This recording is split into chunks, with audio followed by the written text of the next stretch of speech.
مطلب مکہ سے ہجرت کر کے مدینے گئے ہیں تو مدینے کی ریاست نئی نئی قائم کی گئی تھی،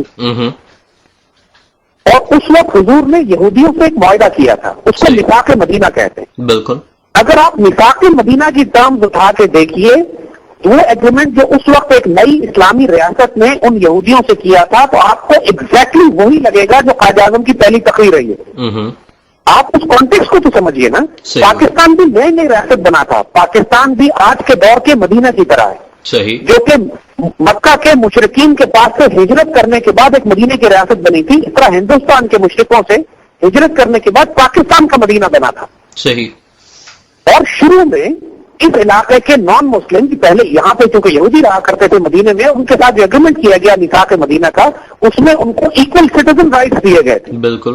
لیکن آہستہ آہستہ جیسے اسلام اسٹرینتھ پکڑتا گیا، ایسے جیسے مدینے کی اسلامی ریاست مضبوط ہوتی گئی، تو آہستہ آہستہ نان مسلمس کے لیے لاز ڈیفائن کیے گئے، ایوالو کیے گئے. صحیح ہو گیا.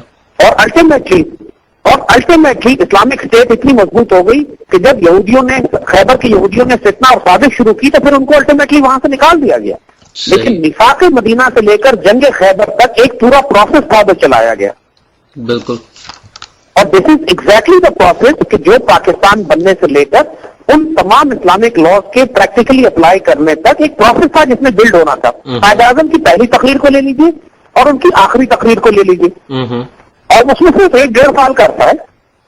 جب پہلی تقریر جو لوگ کوٹ کرتے ہیں وہ آخری تقریر کیوں نہیں کوٹ کرتے جس کے بعد قائد اعظم کا انتقال ہو گیا تھا. صحیح. تو پہلی تقریر صرف یہ کہہ رہی ہے یہاں پہ کوئی ایگزسٹنس ہوگی، ٹالرنس ہوگی، محبت ہوگا، امن ہوگا، اور کوئی غیر مسلموں کو قتل نہیں کیا جائے گا. پاکستانی اسٹیٹ اس وقت تو سارے جنرل، کمانڈر ان چیف اور تمام سینئر آفیسر انگریز تھے. اس وقت تو پاکستان آرمی کی 90% قیادت بھی انگریز تھی. بالکل. تو اس کے درمیان میں آپ ایسی باتیں کیسے کر سکتے تھے کہ ہم یہاں پہ شریعت اور اسلامی نظام نافذ کریں گے؟ صحیح. I call that a brilliant strategic speech جس کے اندر قائد اعظم نے ایک اسلامک اسٹیٹ کو بھی قائم کر لیا، اور وہ تمام ایلیمنٹس جو اس اسٹیٹ کے خلاف پروپیگنڈا کرنا چاہتے تھے کہ اب یہاں پر مائنورٹیز کے خلاف ظلم کیا جائے گا، ان سب کو بھی چپ کرا دیا. صحیح ہو گیا. اور ایک دفعہ جب سارے چپ ہو گئے اور جو ہاسٹیلٹی تھی ان انگریز جنرل کی اور انگریز ڈپٹی کمشنر کی اور انگریز افسروں کی جو پوری بیوروکریسی چلا رہے تھے اسٹیٹ آف پاکستان کی، جب وہ سارے سیٹل ہو گئے کہ یہاں پر پاکستان میں ابھی انہیں کوئی خطرہ نہیں ہے، اور اس وقت موقع مل گیا قائد اعظم کو اپنے آپ کو اتنا مضبوط کرنے کا کہ انہوں نے فائنلی اپنی اسٹیٹ کی بنیادیں مضبوط کر کے مسلمان آفیسرز کو اپوائنٹ کر لیا جہاں کرنا تھا.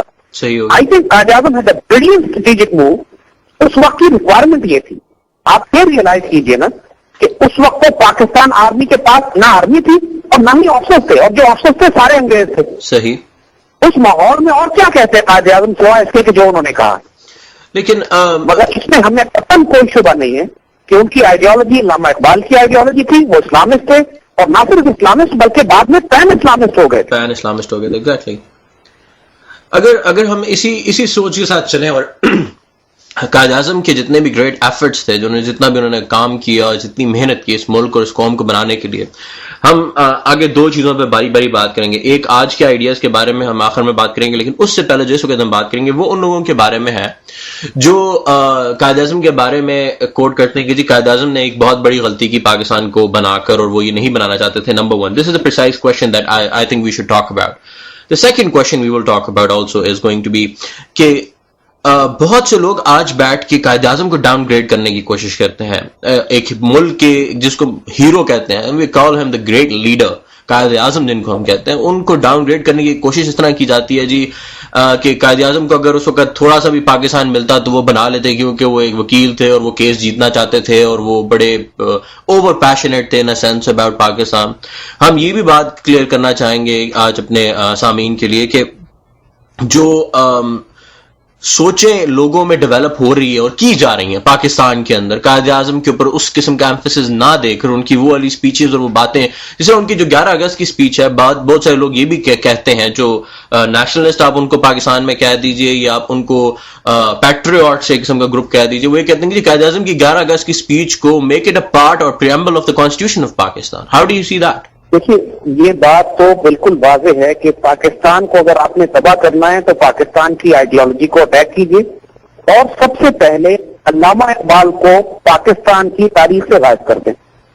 یعنی لٹرلی ڈونٹ یو نوٹ کہ علامہ اقبال اب آلموسٹ ہمارے ایجوکیشن سسٹم سے غائب ہو چکے ہیں, اور ہمارے مین اسٹریم میڈیا میں علامہ اقبال کو بالکل نہیں پروجیکٹ کیا جاتا. It is all part of the same conspiracy کہ اس ملک کی جس آئیڈیالوجیکل بیسس پر یہ ملک بنا ہے, جس نظریاتی اساس پر اس ملک کو قائم کیا گیا ہے, آپ اس کو چیلنج کر دیں, پھر اس کے بننے میں شک اور شکوک ڈالنا بہت آسان ہو جاتا ہے. صحیح, یہی یہ لوگ کرنا چاہتے ہیں. ان لوگوں نے علامہ اقبال کو غائب کرنے کے بعد قائد اعظم کے تمام مشن کو, تمام آبجیکٹو کو کنفیوز کرنے کی کوشش کی. صحیح, مگر یہ ریئلائز کیجیے گا کہ قائد اعظم جن آڈز میں ایک طرف برٹش امپائر تھی اور ایک طرف ایگریسو ہندو زائنسٹ تھے, اور ان دونوں کے درمیان قائد اعظم کو اپنا راستہ نکالنا تھا, یہ امپاسبل آڈز تھے. اور Quaid Azam is a human being. There is a possibility کہ قائد اعظم نے نیگوسیشن کرنے میں کوئی غلط ڈیسیشن بھی لے لیے ہوں, کوئی ڈسکشن کی ہو کوئی ایسے پوائنٹس کے اوپر, لیکن یہاں پر ڈیوائن انٹرپشن بھی تھی. مثال کے طور پر جب یہ فیصلہ 1946 میں کیبنٹ مشن کے بعد تقریباً یہ کر لیا گیا کہ صاحب 10 سال تک کنفیڈریشن کے طور پر انڈیا رہے گا, اور پروونسز کو اجازت ہوگی کہ 10 سال کے بعد فیصلہ کریں کہ ہم آزادی حاصل کریں گے یا نہیں کریں گے, تو قائد اعظم نے اس کو مان لیا تھا ٹو این ایکسٹینٹ کہ ہاں ٹھیک ہے یہ مسلمانوں کو سوٹ کرے گا. اس کی بہت ساری وجوہات ہیں. کیوں؟ اس لیے کہ قائد اعظم وہ سینگ کہ ان کی صحت گرتی چلی جا رہی ہے, ان کو ٹی بی ہو چکی تھی, اور قائد اعظم نے اپنے ڈاکٹر سے کہا ہوا تھا کہ میری صحت کے بارے میں کسی کو نہیں بتانا. صحیح, اور یہ نیو کہ ان کے پاس 1.5 سال سے زیادہ ٹائم نہیں ہے, and he wanted to get some kind of guarantees for the Indian Muslims, اور اس لیے انہوں نے وہ ایکسپٹ کیا.